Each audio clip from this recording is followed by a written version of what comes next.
I am a not quite closeted Toyota Camry fan, and I can clearly remember the day I fell in love with Toyota's midsize sedan, and that was sometime in 1998 when I got to drive a friend's 1995 Camry Coupe V6 with a manual transmission. At the time, it was the most powerful car I had ever driven. Just so you know, my car that I drove on a daily basis then was a 1989 Mazda MX-6 GT Turbo, which was rated at only 145 horsepower. That car essentially, for all kinds of reasons, turned me into a fan of Toyota's, well, sometimes very boring and vanilla mid-size sedan. Now, if we fast forward to this Toyota Camry, the 8th generation, which was introduced for the 2018 model year, is, well, with the exception of the fact that it's no longer available with the manual transmission, which doesn't matter because something else has been added to the Camry very, very recently. I'll touch on that in a moment. The 8th generation Camry is the best, roomiest, most refined ever. And one of the main reasons for that is Toyota's global platform, which underpins this vehicle. Now, the Toyota Camry remains one of the most appreciated mid-size sedans in North America.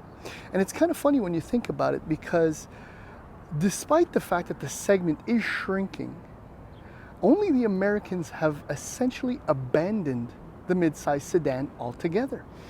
I mean, if you consider what else is available in the segment today, Nissan Altima, all-wheel drive, a more efficient, big design, a Sonata, the K5. I mean, these cars are absolutely insane. And special, I suppose I could add, the Accord is still tops. But this one is still one of North America's favorite sedans, and it doesn't take a long time, or you don't need to spend a lot of time behind the wheel to understand why that is, or even to live with it, because it's such an efficient car on so many levels. Anyhow, I think it's time to go for, well, first we'll do the little walk around, and then we'll take it for a little drive. And look, the evidence is in the pudding, however the expression goes. This is still a Toyota Camry, and it remains one of the best cars, bar none, best cars, best sedans your money can buy. Of the many reasons why the Toyota Camry for 2021 is still so interesting and appealing is the nearly endless list of variations, powertrains, and trims, and affordability. Like the base price for the Camry LE in Canada is $27,250. In the US, it's $25,045. At the other end of the spectrum, in the US, you will find the XSE V6 at $35,620. In Canada, the top trim is the XLE V6. Now, between those two models, there are hybrid versions, petrol 4-cylinder versions, V6 versions, all-wheel drives, and two series of, how can I put it, designs, if you will. You have the S models, which give you a slightly sportier stance, well, outlook, I don't know, and the L's, which are a little bit more luxurious, slightly more refined. Now, my car, if you know your Toyotas, you'll have recognized that the slightly more subdued front end belongs to an L. So this is an XLE all-wheel drive. Now, in the base LE Camry, what you get is a 7-inch touchscreen with Apple CarPlay and Android Auto. That's right, Toyota Safety Sense 2.5 standard. So that's like a complete, absolutely loaded battery of active safety features. You get keyless entry and a number of other features. My Tester is not the top model, thankfully, but it's really, really close. It's an XLE all-wheel drive. That's right. That's one of the items that have been added recently to the lineup, which make me forgive and forget the absence of the manual transmission. But that's a very, very pointless statement I just made. Apologies for that. But this car retails for $38,650, and it includes a leather heated steering wheel and seats, 9-inch display, and premium audio. $38,650. And that's it. There are no options. I mean, your only choice is this fantastic galactic aqua mica color. You can't really see it. It rained yesterday, so that's why there's specks all over the car. While we're looking it over now, I mean, what can we say about the styling? I mean, it's not the most attractive mid-size sedan, but what it is truly a Toyota, instantly recognizable as such. And just for that, you know what, we can give it a I don't know, a hall pass. How about that? Does that make sense? I think so. I think it's a handsome enough looking sedan. Let's complete our tour with the interior now. All right, so we'll pop open the trunk. So Toyota says that reveals 428 liters of space, but it looks so much more generous and bigger than that. The width, just the width alone is enormous. Anyhow, it's a trunk. You've seen them before. Now with the new global platform, I mean the 2018 and up, or 8th generation Camry has grown in size slightly, but mostly on the interior, and it's just absolutely spacious. Getting in and out is very easy. I'm going to keep the door open because it's a little bit warm, but there's a good shot of the dashboard. The amount of legroom is enormous. Elbow room is good. You can sit 3 across if you really wanted to, and even with the sunroof, well, headroom is limited. I don't know if you saw that. I hope you did. But it's a good place to spend on a long road trip as a passenger in the rear. Now, just typical Toyota stuff is that, look, the materials, the fit and finish are better than fine. I mean, look, there's a little bit of a contrast stitching business going on here. The plastics are fine, or not too cheapy, or look like they're gonna wear well, as the car should. Here are your leather seats, which are really, really soft and plush. Decent comfort, absolutely. Let's slide it forward. I'm gonna start her up, and I'm gonna turn the AC on because it's actually a little bit warm. Turn the temp down. Okay. All right, so there's your 9-inch display.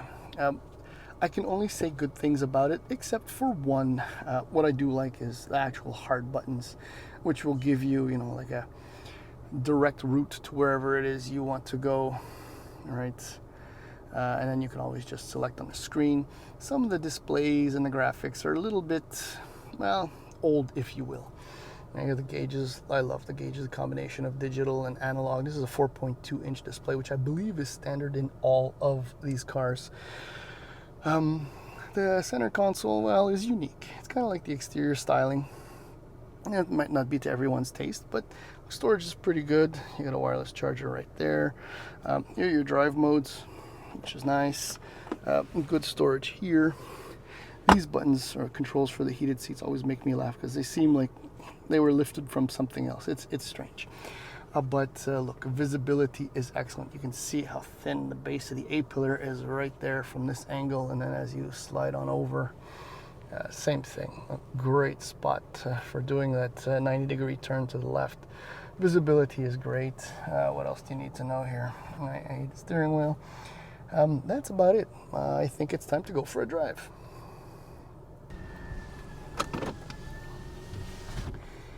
The way I would start off shopping my new 2021 Camry would be to opt for an all-wheel drive model, which means that you would have no choice but to accept the naturally aspirated 2.5 liter 4-cylinder engine. In the all-wheel drive, just so you know, it produces 202 horsepower and 182 pound-feet of torque at 4,400 RPM, I believe. A quick word on the 2.5 liter 4-cylinder engine from Toyota. Now, nearly all applications, from the Sienna to the RAV4 and everything in between, I have often complained that it gets noisy and raucous and, loaded with vibration and harshness and all that, but well, Toyota's done something in this Camry because they've filtered out probably 75% of all of that compared to just the Sienna hybrid I drove very recently in our comparison test. Now, I don't know what it is they did exactly from an engineering standpoint, but whatever it is, it needs to be repeated in all of its vehicles that are powered by this engine. Believe me, if Toyota does this in the RAV4, in the Sienna, and so on and so forth, I will have just about nothing to complain about when it comes to driving these Toyota products. Said engine, said engine is plenty powerful. Now, when you consider that the front-wheel drive Camry with the 4-cylinder engine is, acceleration is spirited at best. But the thing, you would think that with the all-wheel drive system in the rear, that the Camry all-wheel drive would be much more sluggish. The fact of the matter is, it only weighs about 160 or 165 pounds more than the front-wheel drive Camry, meaning that it's not, slower. The only negative impact really that I can see is the difference in fuel consumption. As is, Toyota rates it at 8.4 liters per 100 kilometers in mixed driving. And that's what I've been doing, and I think you noticed on the screen that I'm averaging 8.3 liters per 100 kilometers. So that 8.4 seems very real to me in these particular driving conditions. Obviously in the winter with snow, that will shoot up. The all-wheel drive Camry consumes about 0.8 liters per 100 kilometers more than the front-wheel drive version. And it's only about an $1,800 option, if you will, on certain 2.5 liter non-hybrid versions. So there isn't really a penalty for getting all-wheel drive. I mean, because the 8-speed automatic transmission is still absolutely on the ball, and when the torque kicks in just above 4,000 RPM, the car feels really, really good. I mean, I am not bored out of my skull driving this car. I am enjoying it quite a bit. I mean, the 8-speed automatic is superb. It's smooth. It'll kick down a few gears if you needed to, or it'll just glide from one gear to another as you're driving about in the city like a normal person, as you should, unlike me, of course. But the kicker, or the highlight, remains Toyota's global platform, which just makes the Camry feel like a near premium vehicle. I mean, if they swapped a Lexus grill on this thing and a couple of badges and told me that this is the new Lexus whatever, I would believe it. The ride quality is excellent. The level of comfort is good. The dampers do a fine job of filtering out most of the harshness. Steering is lovely. I mean, this is a mid-size family sedan. This has no sport aspirations, even with the 301 horsepower V6 version. Maybe the TRD had some strong hopes. Unfortunately, I missed my opportunity to drive one, but everything I read, seemed very convincing that the car was quite the handler. And I can believe it, because the bones, the global platform is fantastic. It's stiff, which allows the dampers to do their job. And if the dampers need to be stiffer in order to keep the car flatter around the bend, then it'll just work. That's the beauty of today's engineering and today's global platforms. What else can I say in this segment? I mean, look, I mentioned a few of its competitors: the Kia K5, the Hyundai Sonata, the Nissan Altima, the Mazda 6, Subaru Legacy, Honda Accord. See, there's still a lot of players in the segment, but there's only one Toyota Camry, and now that it has all-wheel drive, I mean, arguments against it were already very limited. I mean, look, I am flat, and I'm in normal drive mode. I haven't bothered to put it in sport, and eco is pointless in my opinion, because it's already so good on gas, fuel, petrol, not gas. Yeah, I mean, Altima has all-wheel drive, Legacy has all-wheel drive, but I don't know. I don't know. No, I do know. I mean, the Camry is always the answer, and if you want a sportier alternative, that is not quite as sporty as it once was. There's the Honda Accord. The Koreans I would avoid for a while they sort out whatever little bugs they might be going through. Mazda 6 is fine, but it's fine. Anyhow, the bottom line is that the Toyota Camry is still the best, the ideal, roomy, efficient, mid-size sedan your money can buy.